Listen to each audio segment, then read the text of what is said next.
those avenues. And then when they come to take your farm or ranch because you can't pay the giant taxes they've levied, that's up to you to make your personal decision. I'll tell you, and I'm sad for the police and military and bureaucrats because most of them are just dumbed-down fools that think they have the authority of God. A lot of people have made the decision. Mainly it's a lot of old Korean War vets. Most of the World War II vets have died off, but I've seen this as a trend, as a profile of the police harass them. They stop them. They harass them. And a lot of this happened a few years ago in Austin. This old World War II vet told the state police guy that was involved harassing him and trying to take his property. It came out in the news. He told him, he said, listen, buddy, you pull me over for no reason one more time, and there's going to be trouble. And he killed him. And that's what the servants of the tyrants need to get their head screwed on and really understand. They're pushing people that can't be pushed anymore. They're pushing people that have just made the decision, okay, I'm dead. I don't care. Next person in government treads on me, I'm going to get violent. That's what people are saying. And now conservatives and libertarians have seen the government documents that we were given, that we released, where they are listed as the real terrorist and the real enemy. Well, that lets you know this government is the real terrorist and is illegitimate. But whoever fires first loses. That's been said many times. And I'm old enough. That's why the military wants people 18 to 25. Because they're young. They think they're bulletproof. They think manliness is just going out and having a war and having a firefight. But even when I was younger, I had read enough history and studied it to know that, no, we don't fight on their terms. We don't go out and just get in a war with the establishment for no reason. Or do it in a way that will empower their police state and legitimize this control grid they've laboriously built. It's a very, very important question, and maybe we should do a whole show sometime, maybe this week, do a couple hours, just opening the phones up about what's your line in the sand. But the bureaucrats need to know that the system isn't building FEMA camps and setting up checkpoints and putting in tracking grids for no reason. They know that they were going to carry out a criminal banking heist. I told you this 10 years ago, and we're only entering this, that would be so big, people would start resisting.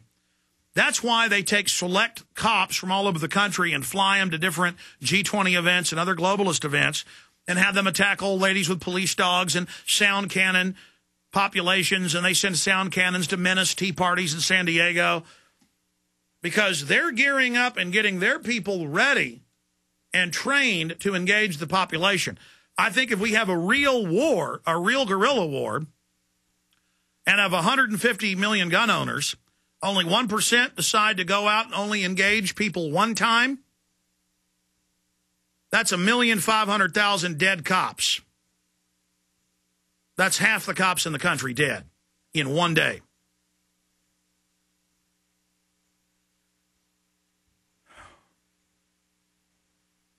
And we have a lot more than 1% that are ready to go. And the system knows that. But thank God people have shown great restraint, because the globalists in public documents, public statements, we had Colonel Roberts on a few weeks ago about this, are training to bring in I-4 and multinational troops, and they've trained for it under NLE 09 and other FEMA drills last year, that they want that to happen. I have said many times it's better that 100 guilty men go free than one innocent man be executed or imprisoned. And it turns out over a third of people on death row are innocent. The DNA proves it, or people later confess, and the DNA proves it as well. So I can't sit here and pass judgment on police and military, a lot of which are waking up and are good people, and just say, that's the enemy. Prepare for war with them. Prepare for the guerrilla policy of total resistance. But if they've got armies locking down cities, marching out, arresting people en masse. I mean, I had Dr. Paul Craig Roberts on last week, former head of the Treasury, former Wall Street Journal editor, listing names of U.S. citizens arrested under the Patriot Act, held without trial for many years, tortured. This is admitted. I mean, we have slid so far And the system is creating a Hobson's choice. But as for me, I see us making giant headway peaceably. And the system desperately wants to make it violent. The system wants to get a fight started with the American people against each other. Brother against brother, father against son. I know the average police officer didn't become a police officer because they wanted to be a bully. I know they promote the bullies, though. I know most departments have become very corrupt. The rank and file aren't, but mid-level and high-level, it's narcotics, trafficking, prostitution. Every major city, they're always getting caught. They're getting caught, though, because the system isn't totally corrupt. It's a problem of all of our conscience. It's a problem of all of our morals that has let us get to this point. And so I just can't sit here and pass judgment and say, oh, anybody in a uniform's bad, even if that uniform's been taken over by evil.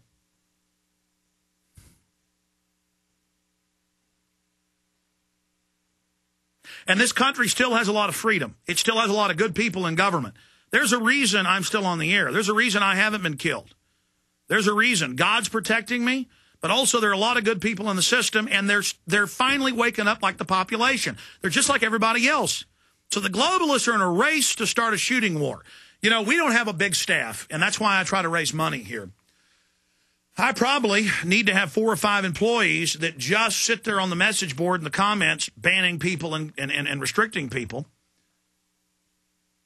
Because there are people in there trying to stir up a shooting war, people trying to provocateur, trying to set people up.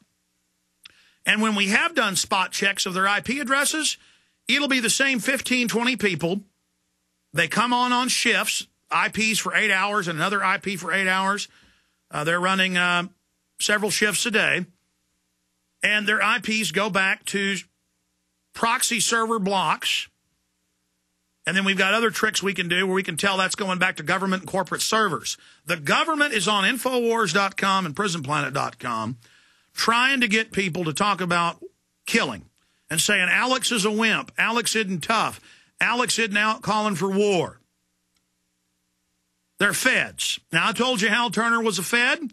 They've now released the court transcript of the U.S. attorney and FBI admitting he was above the regular FBI in national security. Now, he threatened and said go after a bunch of federal judges. The states indicted him, showing the power of the states. And the states complied and put him in irons. But it's come out, and this came out last week. It came out a few months ago in court. He said he was, his lawyers did. It's now in the transcript on Infowars.com from the federal courthouse. Most of it's redacted under national security. A national security letter went out to that judge. This guy is ultra-operative. Well, of course, they want to make it racial so that other people hear about the New World Order, anti-New World Order movement, and then think, well, I'm not getting involved with that. It's all about killing judges and Jews. We have caught white supremacist leaders over and over and over again in the U.S., Canada, England, and Germany in mainstream news, not just infiltrating, but founding and running the white supremacist groups. All the major white supremacist websites are run by the feds. We've identified what they're doing. I mean, we don't just get up here and say this stuff. If you're not a Fed, folks, you can't get up on the air and say go out and kill federal judges.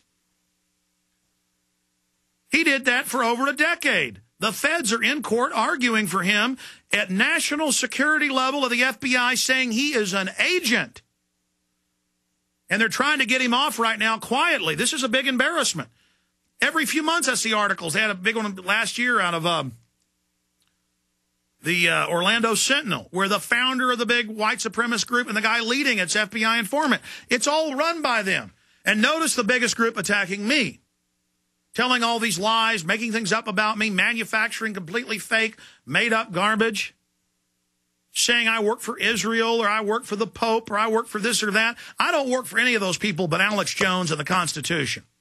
Look at the fruits that we've bore. Look at the people we've woken up. Look at what we've done. And I have ridden this razor edge, trying to stay afloat, trying to operate, trying to stop infiltration, trying to stop